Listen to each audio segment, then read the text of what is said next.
Good morning, everybody, and welcome to the third in our series of three winter storm stories. Today we'll be discussing extreme cold events. I am joined today by our presenter, Brad Nelson, who is a meteorologist and risk communicator here at DTN. Just a couple of reminders before we get started. Everybody is on mute. We will be sending out the recording of this webcast within a few days from the conclusion of this event, and you will be able to see all three of the winter storm stories. So the snow, ice, and extreme cold. You'll be able to access all three from the follow-up email that we send out. So with that, I'm going to turn the presentation over to Brad. Brad? All right. Yeah, thanks, Andrea. Appreciate everyone joining today. So we're going to talk about something that I don't think anyone really ultimately enjoys, and that is these extreme cold events. And we're going to have a focus, much like the first two sessions, storm stories, we're going to have a focus on electric utilities and how that impacts their operations, and then how, some steps and measures to plan, prepare, and help mitigate risk with these extreme cold events. So with that, let's get into some of the nitty gritty meteorology. What are extreme cold events? Well, it's kind of self-explanatory, but it's a really unusually cold weather, not just a general cold snap that is climatologically, can occur regularly through the winter season, but an extreme event that might only come about, every 5, 10, 15 years for certain areas. It's a very sharp, significant drop of air temperatures over a very large area. It persists for days, sometimes a week or more in some areas of the world. And really, it's got to be at least 2 consecutive days during the cold season is kind of the threshold that we look for these extreme events. These thresholds are regional based. They're based on historical values, climatological values, and they're based on, the percentage of below normal or a fixed value. So if, some areas are more looking at this is in the 90th percentile below normal or 95th percentile, or an absolute value, like if it gets below 10 or if it gets below minus 10 degrees Fahrenheit, then, we know that's an extreme cold event for certain areas. So it's different based on regions of the world, regions of the US, and it's really all relative. So a significant extreme cold event for, let's say, someone in Minnesota or New York State is going to be a lot different than, let's say, someone in Texas or Florida, for example. So in contrast to winter storms, these they're not necessarily associated with precipitation, these extreme cold snaps that occur. However, I will say that a lot of times they do follow major strong passages of cold fronts, and that those cold fronts are a lot of times associated with snowfall or freezing rain, sleet, that kind of precipitation, but not all of the time. How these occur, this is something our DTN long range forecast team really hones in on and is very focused on during ahead of it during the winter season, is the polar vortex.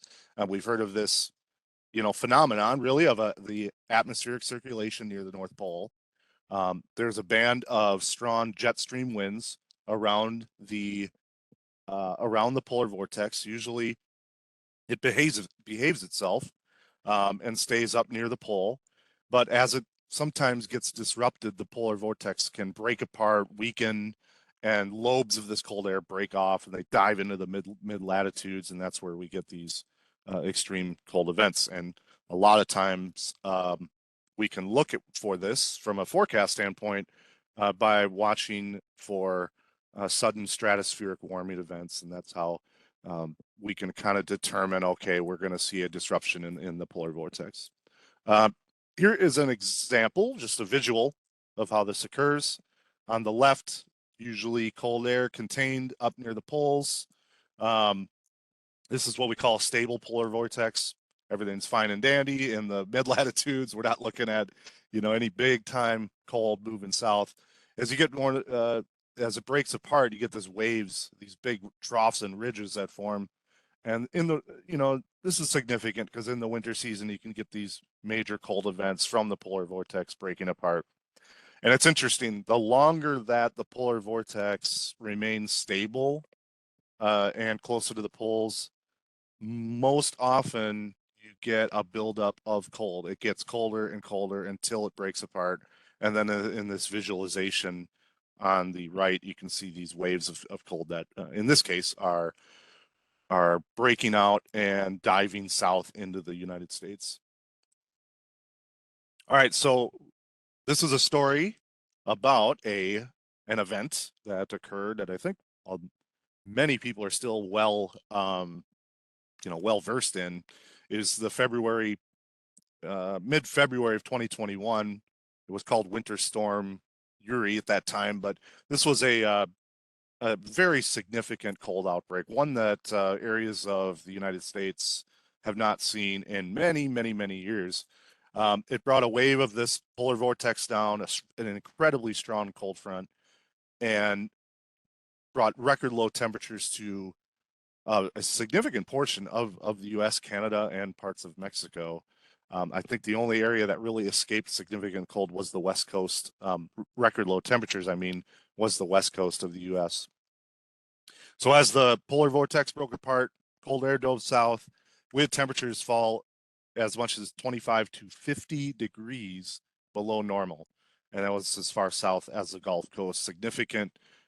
Obviously significant impacts that occurred to life, property, infrastructure, and especially electric utilities across the region. So this caused obviously a lot of strain on the grid, frozen pipes, loss of power, unfortunately led to numerous deaths, and the strain actually and we're going to focus more on the Texas power grid because that was a major impact. This instituted rolling blackouts, and we'll explain a little bit more on why that was needed. There was equipment, if it wasn't properly winterized, not effectively prepared for these type of events. We learned, a real dark lesson in that about the vulnerability of certain infrastructure and equipment, substations, you name it. This extreme cold just led to numerous power outages. With the power out, compressors that push gas through the power lines, this resulted in shortage um, of gas moving through the lines and knocked out gas plants, which led to even more people without power. That occurred throughout the region. In Texas itself, renewable energy, such as with wind farms, they had icing events that occurred with this strong cold front, and that led to buildup on the turbines and the blades. They had to stop a lot of the wind farms from generating the power, which resulted in another shortage of backup power for the grid. So that was significant. It was interesting. 1 in 10 power plants in Texas were offline during parts of the storm. Obviously, significant damage. 26 billion in damage from this event, and there was more than 3 million homes without power. And like I mentioned, unfortunately, 246 people died, and a lot of that was because of the hypothermia. Primarily, you lost power, you lost heat. Um, that occurred. There was vehicle crashes, carbon monoxide poisoning that occurred due to generators that were brought in homes and brought in your garage and things of that nature. And then there was just chronic medical conditions complicated by the storms. You think of the storm, you think about if your medical device that you rely on and is not providing, obviously not providing that level of support due to power outages, that is a significant concern, significant impact. So, despite, as this mentions, despite having plenty of energy sources really available and being thought we were prepared for this type of demand, um, the energy sources went down, they went offline, and so this had to bring in the um, kind of that power generation challenges, and that you had to have rolling blackouts instilled in order to keep the grid functioning and mitigate damage to infrastructure in Texas. So ERCOT, which is a power company that covers most of Texas, declared an emergency, and that's why you had these rolling blackouts that occurred across the state.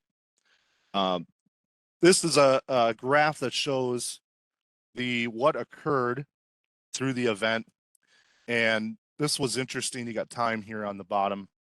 This was 1:23 in the morning on the left to 2:03 in the morning.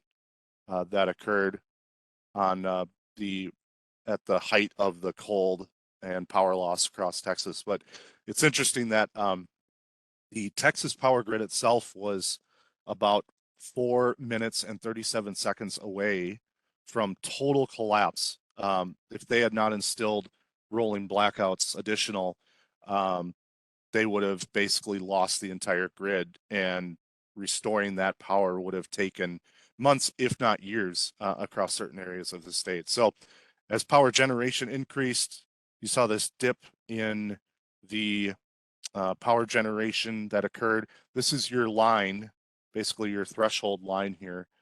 If the frequency of the entire grid drops below this line, that's 60 hertz level, um, this starts causing physical damage to equipment that moves power around the state. So it forces power plants to shut down, and possibly leading to a complete failure of the grid. So as I mentioned, if this had gone on in the red below this line for another 4 minutes, 4.5 minutes or so, it would have led to a catastrophic series of events, which would have left Texas in the dark for weeks, if not more. Then this is a quote from Dan Woodfin, the senior director of the system ops at ERCOT. He mentioned as when Winter Storm Uri moved in, temperatures plummeted, and beginning around 11 p.m. that night, they had multiple units tripping, went offline, rapid succession due to the severe cold weather, and that's the reason why obviously they had to start these rolling blackouts then. So this is just a graph showing the number of hours below freezing during the week, February 12th through the 19th.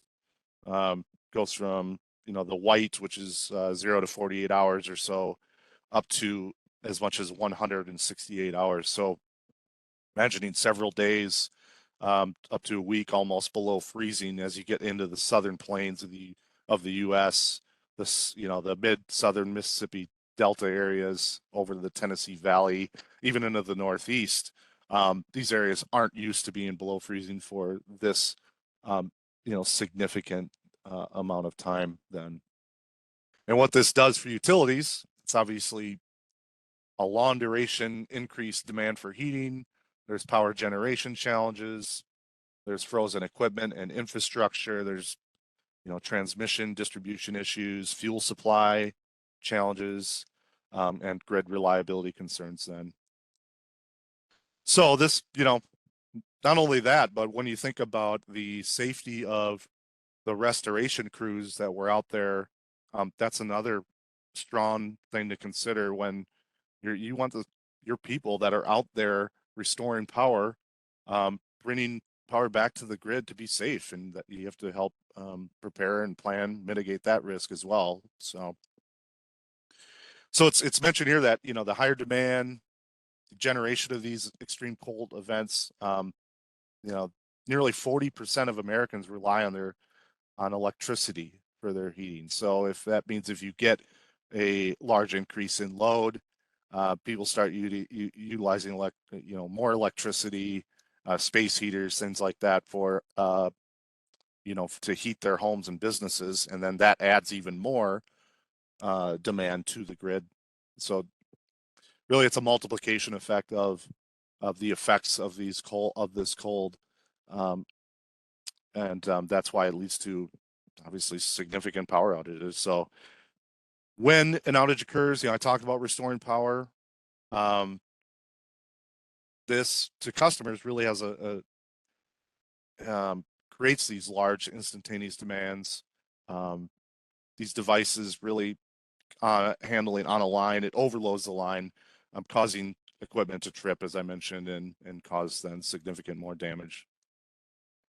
All right, so how can you prepare for extreme cold events like this? How can you get ahead of it?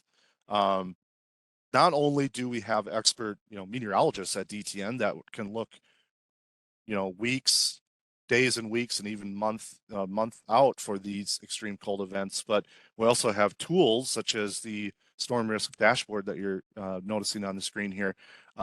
This is great because you can set your thresholds, your forecast alerts, so that up to 7 days out, you can get alerts for hazard windows where you have temperatures dropping below certain thresholds here. An example on the left here, I set up a couple assets here that are monitoring a number of weather perils, but the main one I want to point out is the air temperature here for one of my sites in Alaska. And this is showing the time windows that were expected to be below that threshold and how significant it is based on yellow, orange, or especially in the red, where I really need to be concerned. So yeah, it's nice to look out. This is 2 days out. I'm looking here for this event, significant cold, but this, timeline can go up out to 7 days. And as you can see here, I have global coverage. I have global coverage of my assets as well. So this can be granular down to street level, or you can grow that out to national to continental level as well across the globe and offshore. We do have such as offshore wind farm assets.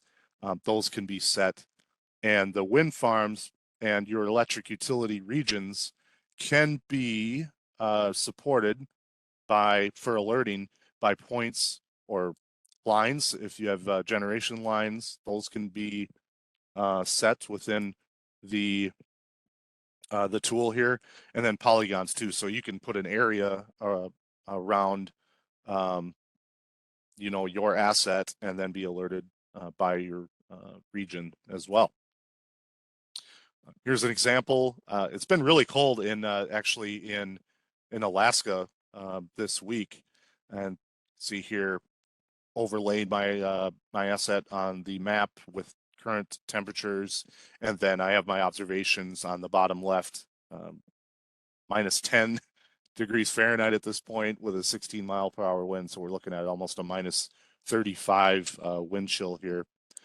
Within the display, you're able to see any warnings that might be issued, lightning alerts, your hazard timeline here, observations, and then our official DTN forecast here on the bottom right, all in one dashboard view. And if you click on the 3 lines here, this display can be dropped down or raised up, so you're able to view more of the map assets then as well. Here's an example of how I customized my alerts, my hazard windows. You saw this on one of the previous screens here, but the hazards can be customized based on your thresholds. We can monitor wind, ice, snowfall, temps, visibility, rainfall, much more, and you can be alerted through the dashboard itself. Good visualization tool. Basically, you're looking at a nice forecast and nowcasting tool. And then on the left are some examples of some alerts I received based on my thresholds to my mobile device as well. So there's multiple ways that you're able to be alerted on these kinds of weather threats then. And I specifically wanted to point out some pretty significant alerts for extreme cold there on the left. All right, so this is a global view, as I mentioned. Within the dashboard, you can overlay a number of weather parameters observations, radar, satellite imagery.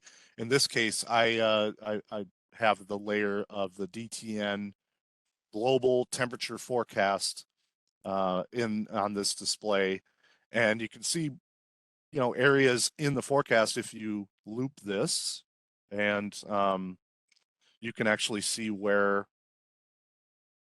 cold shots may be coming in the forecast just by looping through the next 7 days and get a heads up view of visualization on how that might impact your city or your state or the United States or continental scale as well.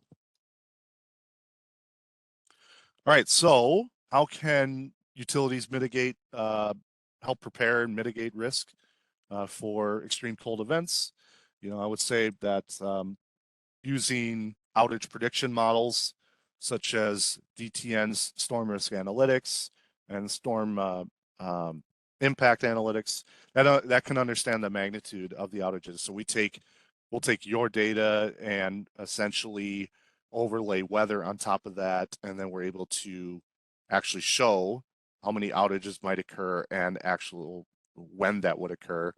And that helps not only understand the magnitude of the outages itself, it also helps you mobilize staff and equipment. You obviously don't want to be calling in people too early, paying overtime costs, and have, you want to be able to mobilize people and equipment ahead of time, obviously, but also when that is needed. So, as a cold event ramps up, you want to know exactly when you need to start the restoration process, how long that's going to occur, and when that can be scaled down then as the conditions improve.